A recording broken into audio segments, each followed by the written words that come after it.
Desde el asesinato en 1966 de una niña de 10 años de Chicopee, hasta el asesinato en 1987 de una mujer de 37 años en Kensington, estos casos desconcertaron a los detectives durante años hasta que los avances en tecnología los llevaron en la dirección correcta hacia los asesinos. ¿Quiénes eran exactamente las personas que cometieron los asesinatos y cómo se desarrollaron estos casos? Descubrámoslo. Age Sober-Adler. Este caso nos llevará a Herndon, una ciudad ubicada en el condado de Fairfax, Virginia. Con una población de más de 24,000 personas, es la más grande de las 3 ciudades incorporadas en el condado. Fue fundada en 1958 por el comandante William Lewis Herndon, un explorador naval estadounidense. Cuenta con muchos centros de arte, galerías y museos, además de paisajes pintorescos que ofrecen lugares perfectos para muchas actividades al aire libre. Age Sober-Adler era una mujer de 37 años de Kensington, Maryland. El 8 de septiembre de 1987, trabajadores de la construcción que estaban cerca de un motel en Herndon, conocido como Dulles Days Inn, se encontraron con su cuerpo desnudo en el suelo del estacionamiento del motel. Fue una escena que los sacudió hasta los huesos. Tras una inspección más cercana, se descubrió que no estaba respirando, por lo que hubo una llamada de emergencia para notificar a las autoridades sobre la escena perturbadora. En cuestión de minutos, llegaron al lugar detectives del Departamento de Policía del Condado de Fairfax junto con paramédicos. Inmediatamente, aseguraron el área e intentaron reanimar a Adler, pero todos sus esfuerzos resultaron en vano. Ella estaba muerta. Después de asegurarse de que habían hecho todo lo posible para devolverle la vida, el cuerpo fue trasladado al hospital para la autopsia. Encontrar su cuerpo en el estacionamiento y en ese estado fue un misterio para los detectives. Se hicieron preguntas, pero no pudieron obtener nada tangible que pudiera ser de ayuda. Era como si nadie hubiera visto ni escuchado nada. Sorprendentemente, el vehículo de Adler fue encontrado por los detectives abandonado en la autopista de peaje de Dulles, que está a aproximadamente 800 metros del motel. El motivo por el cual había abandonado su vehículo seguía sin estar claro, y los investigadores solo podían especular. Creían que había tenido problemas con su auto, y debido a eso, lo había dejado atrás. La autopsia reveló que había sido golpeada en la cabeza con un objeto, lo que le causó fractura de cráneo y sangrado en su cerebro. Toda esta información no era lo suficientemente sólida para que los detectives trabajaran. Sabían que aún había muchas lagunas que necesitaban ser llenadas. La pregunta de quién era su asesino seguía sin respuesta. La investigación sobre su muerte no llevaba a ninguna parte, y los detectives del escuadrón de casos sin resolver de la Oficina de Delitos Mayores, quienes fueron asignados al caso, se frustraron más y más cada día. Mientras el cuerpo de Adler fue sepultado, quien la mató continuó caminando libremente. 15 años después, este mismo asesino volvería a atacar. Esta vez, la víctima sería una adolescente de 19 años llamada Jennifer Landry. Este segundo homicidio ocurrió en Mount Rainier, Maryland, aproximadamente a 1 hora en auto de la ciudad de Herndon.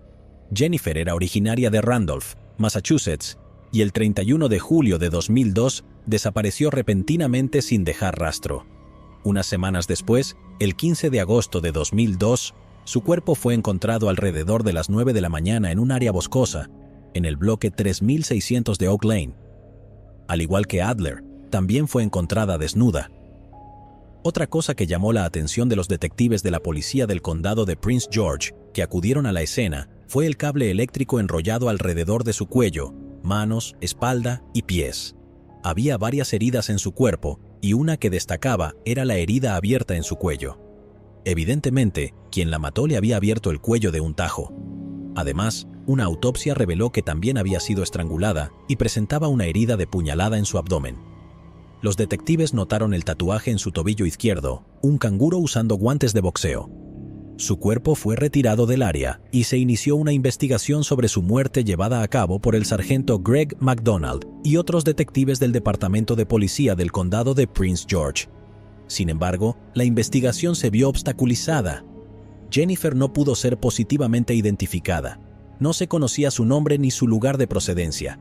Había poco que los detectives pudieran hacer, y la investigación avanzó lentamente. Se difundieron bocetos de ella y del tatuaje en su cuerpo al público, describiéndola como una rubia blanca con ojos azules y una altura de 1,65 metros. Todo esto se hizo con la esperanza de que alguien la reconociera y proporcionara información vital, pero no surgió nada. Las cosas permanecerían así hasta junio de 2005, cuando un oficial de policía de Massachusetts reconoció el tatuaje del canguro. Notificó al Departamento de Policía del Condado de Prince George y a través de un análisis de huellas dactilares pudieron confirmar la identidad de Jennifer. Fue un paso en la dirección correcta, pero los investigadores todavía estaban en la oscuridad acerca de quién era su asesino. Nada más surgió durante mucho tiempo y el caso se enfrió como hielo. En 2010, el Departamento de Policía de Mount Rainier recibió una carta inesperada que ayudó a despertar un renovado interés en el asesinato de Jennifer. La carta provenía de un recluso que cumplía condena de por vida en la prisión estatal Red Onion, ubicada en Virginia. El nombre del recluso era Charles Helen. Según el contenido de la carta, afirmaba tener conocimiento sobre la muerte de Jennifer. Esto fue suficiente para despertar la curiosidad en las mentes de los detectives y no perdieron tiempo en seguir lo que consideraban una pista potencial. Se encontraron con Charles en prisión, donde estaba detenido, e intentaron concertar una entrevista con él. Pero para su sorpresa, él se negó a hablar con ellos. No era algo que hubieran considerado que sucedería y no tenían ni idea de qué había provocado el cambio repentino. Realmente, no se podía hacer nada, ya que no podían obligarlo a hablar. Sin embargo, se ocuparon de desentrañar todo lo que pudieron sobre él, y una revisión de su historial criminal reveló que tenía un pasado realmente oscuro. Charles estaba en prisión por el asesinato de una madre de 2 hijos de 37 años llamada Patricia Bentley. Antes de su muerte, ella y Charles habían estado en una relación romántica. Para llegar a fin de mes, ella trabajaba como conductora de autobús escolar en el condado de Loudoun. Su hijo mayor, llamado Anthony, tenía 16 años en ese momento, mientras que el menor tenía solo 8. Alrededor de noviembre de 2001, Charles se mudó a su casa en Brookfield y comenzó a vivir allí. Sin embargo, esta convivencia no duraría mucho, ya que la relación se deterioró. Para enero de 2002, Charles empacó sus cosas y se fue a vivir con otra mujer. Sin embargo, por alguna razón, dejó algunas de sus prendas en la casa de Patricia y ocasionalmente regresaba allí para hacer uso de su caminadora. Patricia obviamente no estaba contenta con esto porque, en algún momento, le echó pintura a su carro durante una de sus visitas. El 6 de abril de 2002, una amiga de Patricia llamada Alicia Robinson se dio cuenta de que no había tenido noticias de ella. Habían planeado ir de compras ese día y parecía como si Patricia lo hubiera olvidado por completo. En ese momento, los 2 hijos de Patricia estaban pasando el fin de semana en la casa de Rose Bentley en Centerville. Rose era la madre de Patricia. Cuando Alicia llamó al teléfono de Patricia para recordarle el plan, descubrió que no se podía contactar con ella. Esto la preocupó, ya que era inusual que algo así ocurriera.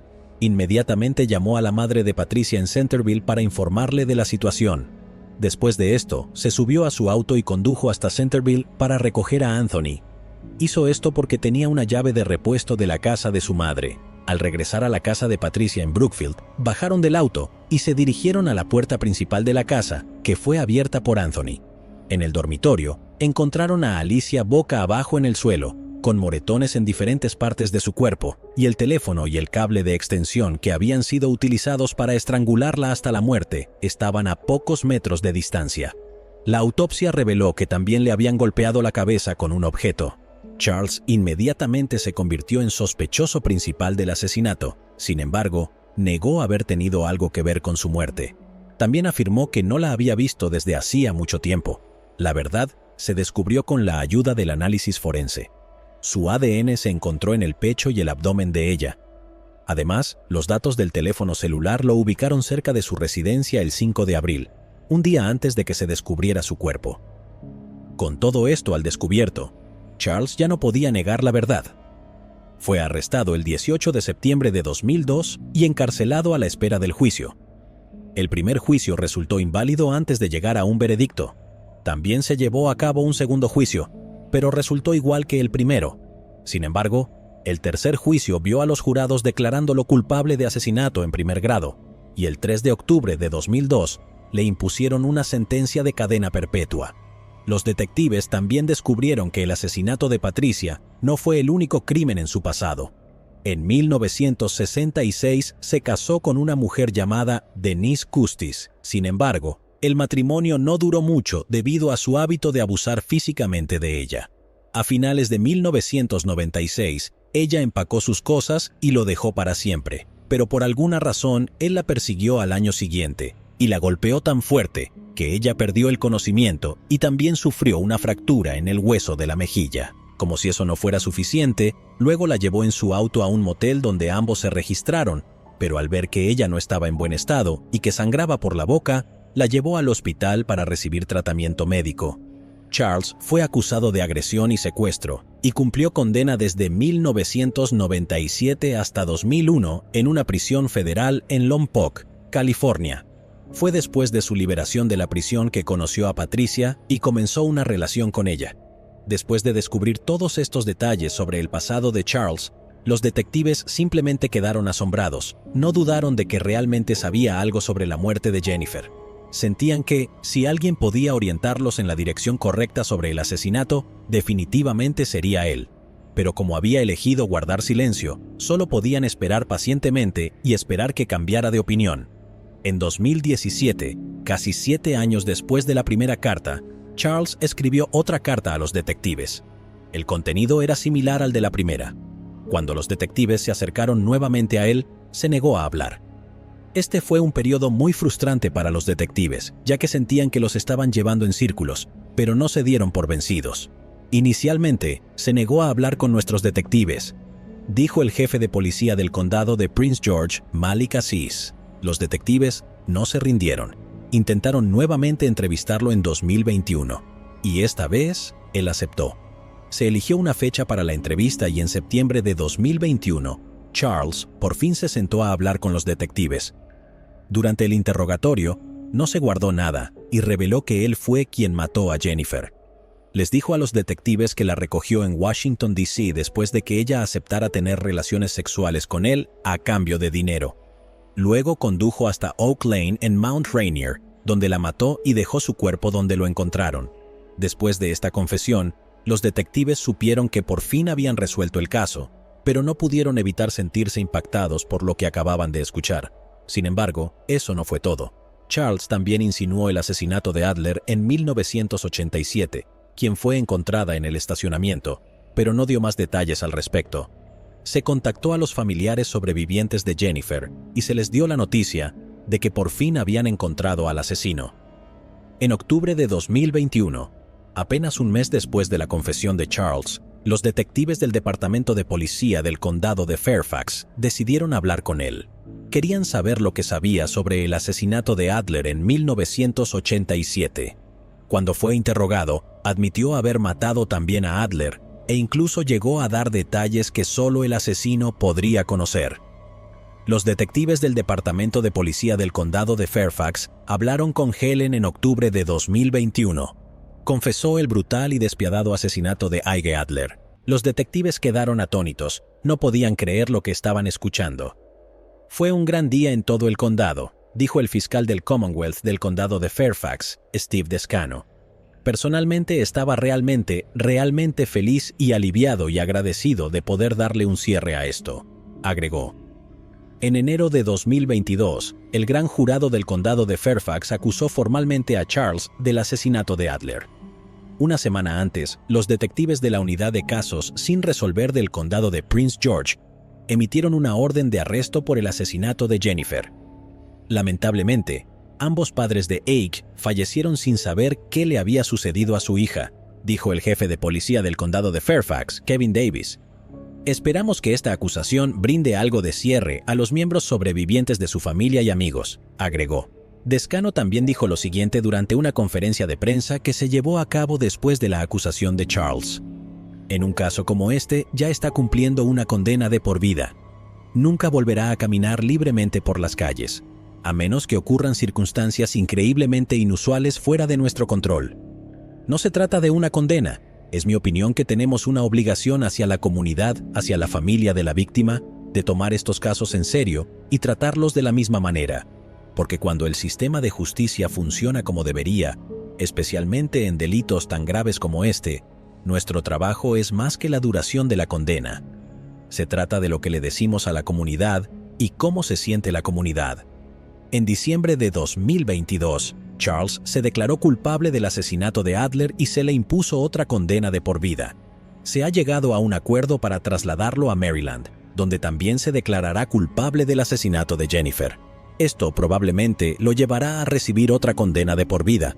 También se espera que cumpla el resto de su condena en Maryland. En este momento, los detectives están tratando de determinar si tuvo otras víctimas. Ahora sabemos aún más sobre el peligro que este asesino representaba para toda la región de la capital nacional, dijo Davis. Ahora sabemos que mató en 1987, mató 2 veces en 2002, así que ahora estamos retrocediendo en el tiempo. Edward Goldsmith. Nuestro segundo caso nos llevará a Greenville, una ciudad ubicada en la esquina noroeste del estado de Carolina del Sur. La ciudad se llamaba Pleasantburg hasta 1831 y fue nombrada en honor a Nathaniel Greene, un héroe de la Guerra Revolucionaria. Durante la Primera Guerra Mundial, Greenville sirvió como centro de entrenamiento para reclutas del ejército.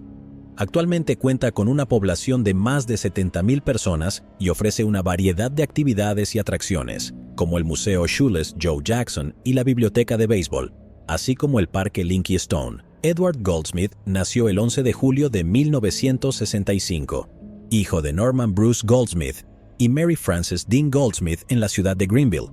Tenía 3 hermanas y un hermano, y sus nombres eran Bernita, Sharon, Saraya y Tony. Todos crecieron juntos en un hogar lleno de amor y paz. Edward vivió toda su vida en Greenville y a los 47 años parecía estar satisfecho con lo que había logrado en su vida, o eso parecía. Había una parte de él que solo unas pocas personas conocían, e incluso los miembros de su familia parecían no estar conscientes de ello. Estaba involucrado en actividades de tráfico de drogas con personas muy peligrosas. No estaba claro qué tan involucrado estaba, pero este aspecto de su vida fue suficiente para llevarlo a una muerte prematura. El 9 de enero de 2013 fue un día bastante normal en la vida de Edward. Se despertó esa mañana sin tener idea de que sería su último día en la Tierra. En algún momento durante el día, fue a visitar a su sobrina Shenita Goldsmith. Shenita era una miembro de la familia con la que Edward tenía una relación cercana y se sentía cómodo compartiendo detalles de su vida. Después de pasar un buen rato con ella, se despidió y se marchó. Aproximadamente 1 hora después, él me llamó de vuelta y habló sobre los problemas que estaba enfrentando. Dijo que estaba cansado de lidiar con diferentes personas, dijo Shenita. Después de desahogarse con su sobrina, colgó el teléfono. Esa sería la última vez que Shenita escucharía su voz. Alrededor de las 16 de la noche del mismo día, se realizó una llamada al 911 por alguien que escuchó disparos dentro del complejo de apartamentos Crescent Landing, ubicado en el 1008 de la carretera White Horse.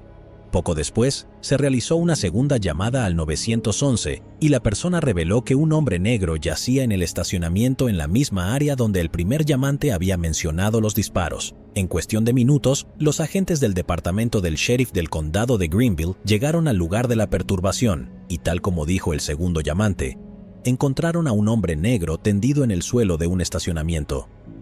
Al acercarse, se dieron cuenta de que estaba sufriendo con una herida de bala y apenas estaba vivo. Fue llevado de urgencia al hospital y los oficiales pudieron identificarlo. Era nada menos que Edward. Mi abuela llamó y dijo que le habían disparado a mi tío y no sabían si estaba vivo o muerto, dijo Shenita.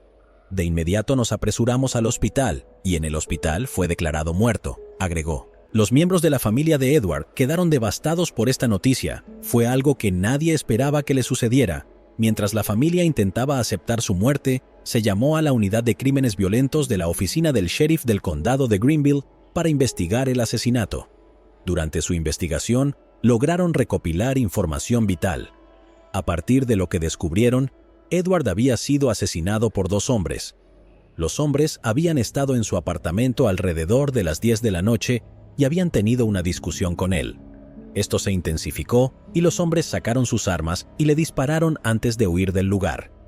Encontrar a los 2 hombres desconocidos se convirtió en una prioridad para los detectives, pero no sabían exactamente por dónde empezar a buscar.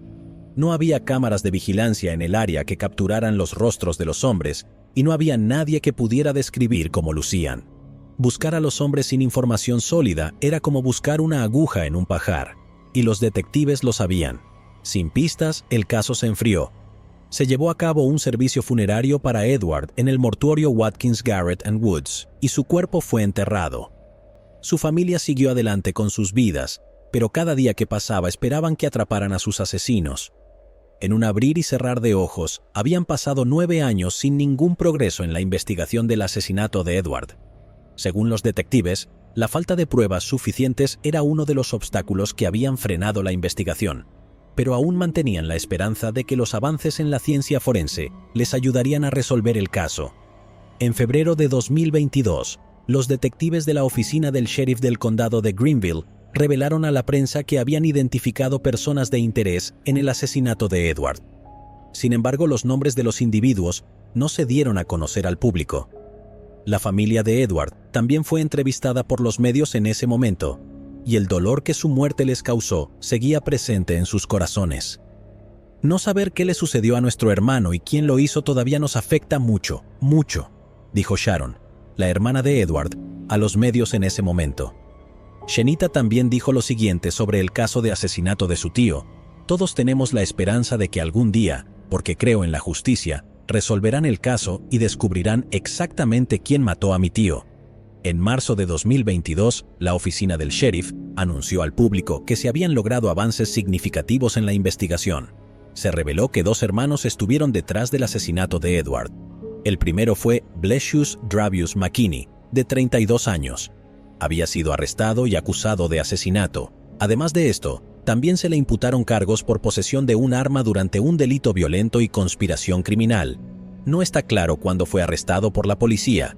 El segundo hombre fue Deontay McKinney, de 29 años.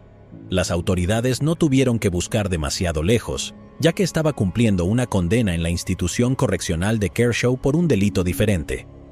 A Deontay también se le imputó el asesinato de Edward. Después de interrogar a los sospechosos, los detectives descubrieron que habían matado a Edward debido a un desacuerdo relacionado con narcóticos ilegales. Según lo descubierto por los detectives, Edward les había vendido drogas, pero ellos sentían que los había engañado de alguna manera.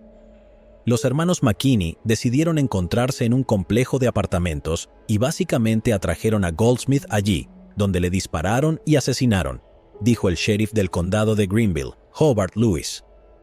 No se hicieron públicos los detalles de cómo los detectives se enfocaron en los 2 hermanos, pero señaló que los avances tecnológicos jugaron un papel importante en ayudar a resolver el caso.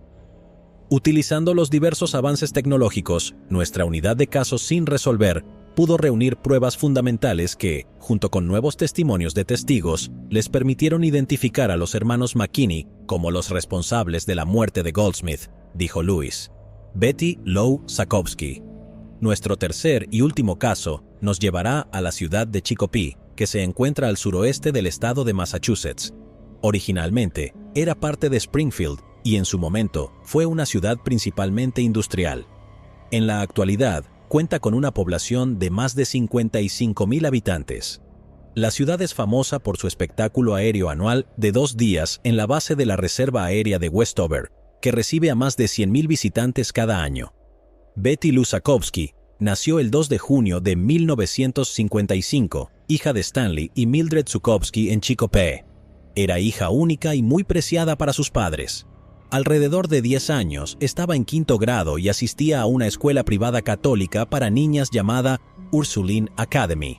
Sus amigos describían a Betty como una chica inteligente, amable, divertida, aventurera y enérgica. Betty Lou y yo nos conocimos en las mismas aulas de Ursuline Academy de la avenida Madison en Springfield, dijo Lisa, una amiga de la infancia de Betty. Ambas éramos parlanchinas y teníamos sentido del humor.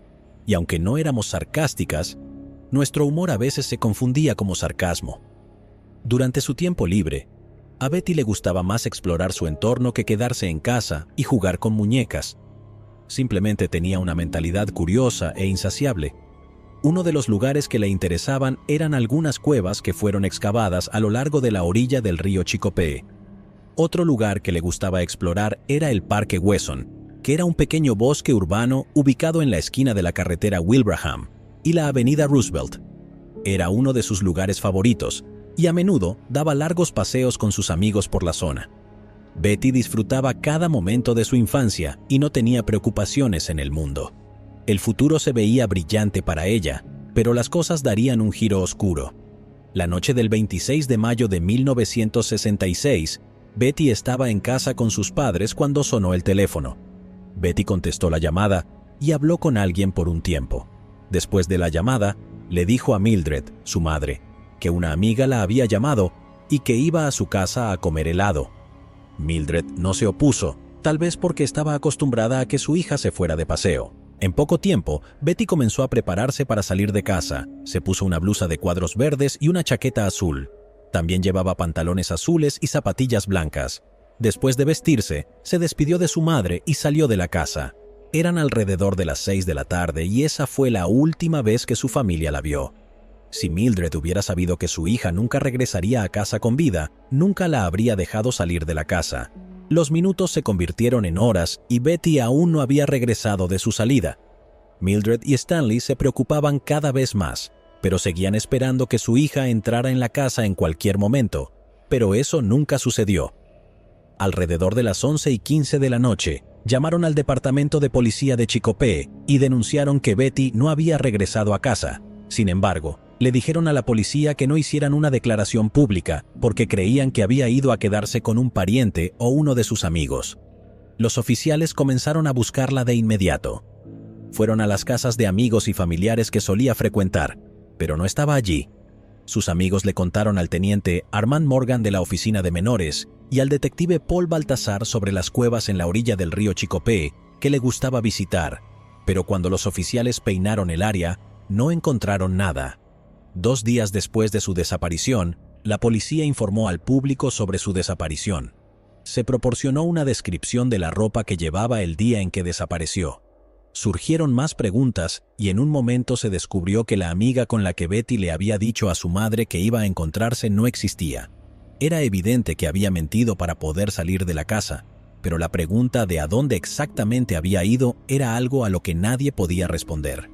Tampoco pudieron averiguar quién la había llamado y la había hecho salir de la casa. Con cada día que pasaba, todos temían lo peor, pero seguían rezando para que la encontraran sana y salva. El 31 de mayo de 1966, 5 días después de que Betty desapareciera sin dejar rastro, un padre y su hijo de 9 años estaban pescando en la orilla del río Westfield. Esta área estaba a unos 8 kilómetros de distancia de la casa de Betty, y era bien conocida por los residentes de West Springfield. El lugar donde el padre y el hijo estaban pescando estaba cubierto de maleza y se ocultaba desde la carretera. A poca distancia de donde estaban, había un desagüe que vaciaba su contenido en el río. De repente, una de las líneas de pesca se enganchó en algo en el río. Fueron unos segundos emocionantes mientras intentaban recoger lo que fuera.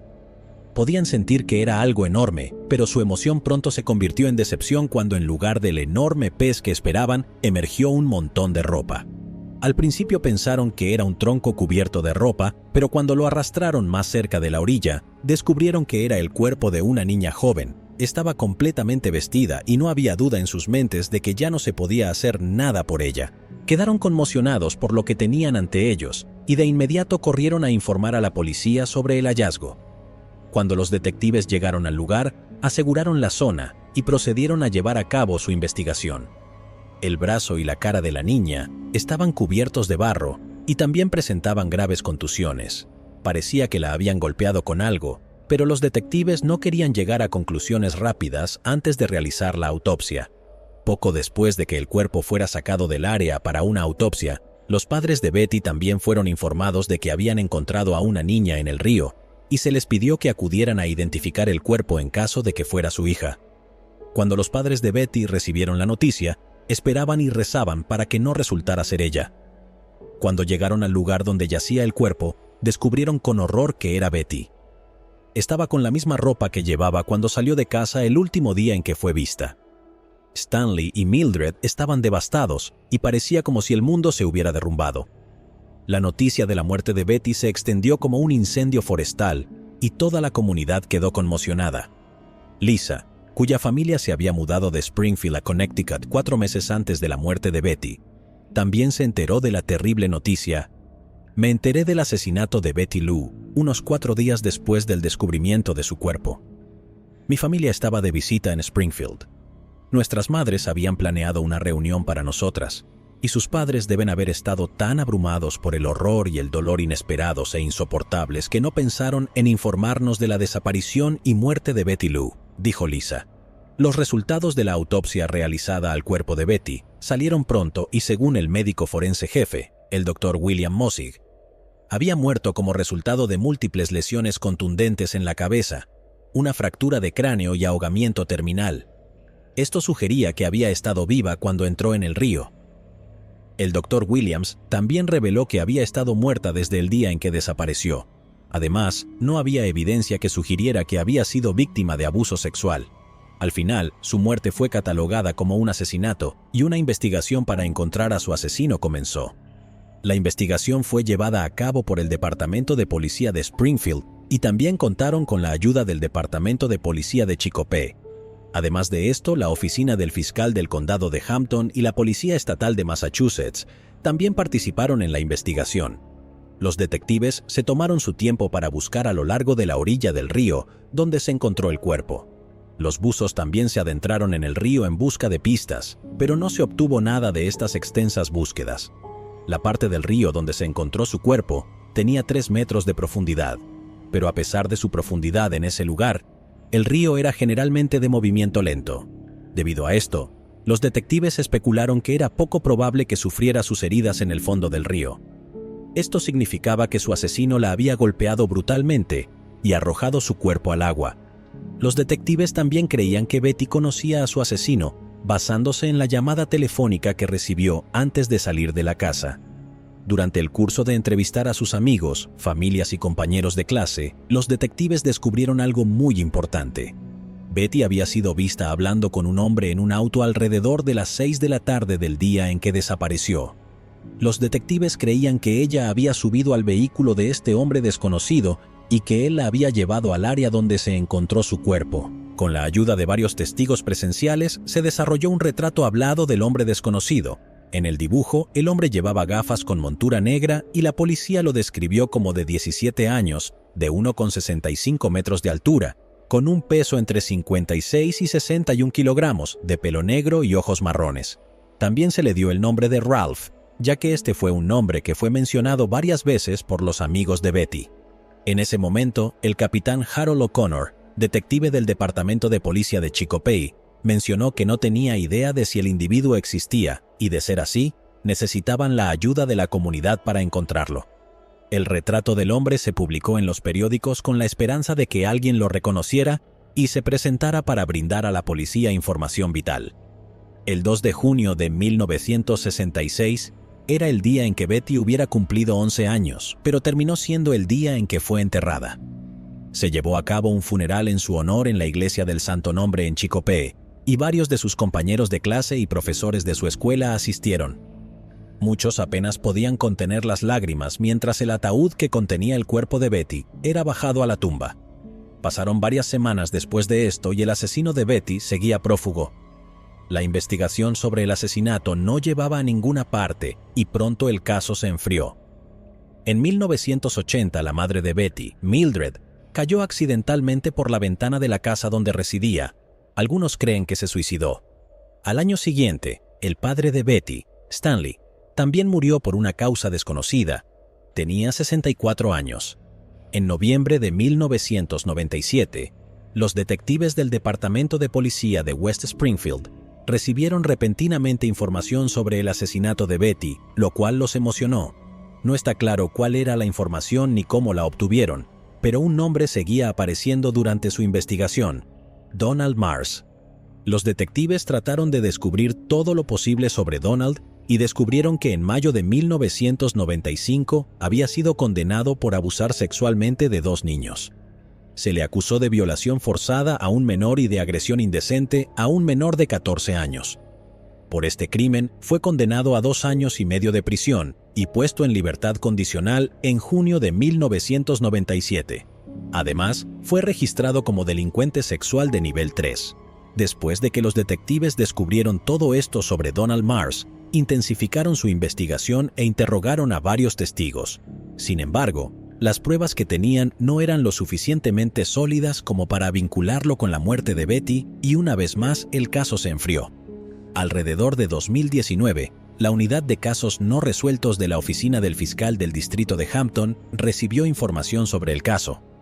Esta unidad fue creada para revisar los homicidios sin resolver en el condado de Hampton y darles nueva atención. Poco después de su formación, los detectives de la unidad centraron su atención en el asesinato de Betty y se tomaron la tarea de resolver el caso. Comenzaron a trabajar día y noche examinando las pruebas pasadas. Su investigación los llevó una vez más a nada más y nada menos que a Donald. Con el tiempo, quedó claro que él era realmente el hombre que habían estado buscando todo ese tiempo. Sin embargo, los detectives se negaron a revelar detalles sobre cómo exactamente se dieron cuenta de que Donald había sido el asesino. El 1 de noviembre de 2022, Donald fue acusado de asesinato en primer grado por la muerte de Betty. Fue arrestado al día siguiente en una instalación de la Administración de Veteranos en Bedford, donde vivía. El 3 de noviembre, compareció ante un tribunal de Springfield a través de una videollamada desde el Centro Correccional del Condado de Hampton en Ludlow. Se le leyeron los cargos, pero mantuvo su inocencia. De acuerdo a los cargos imputados, señor, ¿cómo se declara?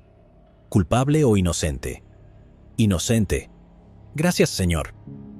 En una conferencia de prensa que siguió poco después del procesamiento de Donald, el fiscal del distrito de Hampton, Anthony Guluni, dijo lo siguiente: lamentablemente, los padres de Betty Lou han fallecido y no verán cómo Marsh responde por lo que alegamos que le hizo a su hija.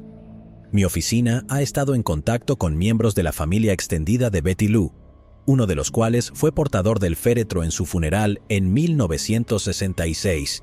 Si bien esta investigación no devolverá a Betty Lou a su familia ni le dará la oportunidad de crecer como una adulta sana que ella y todo niño merece, es por ellos y por Betty Lou que emprendemos este viaje en busca de justicia. Llegados aquí, ¿acaso no has visto este otro crimen? Yo no me lo perdería,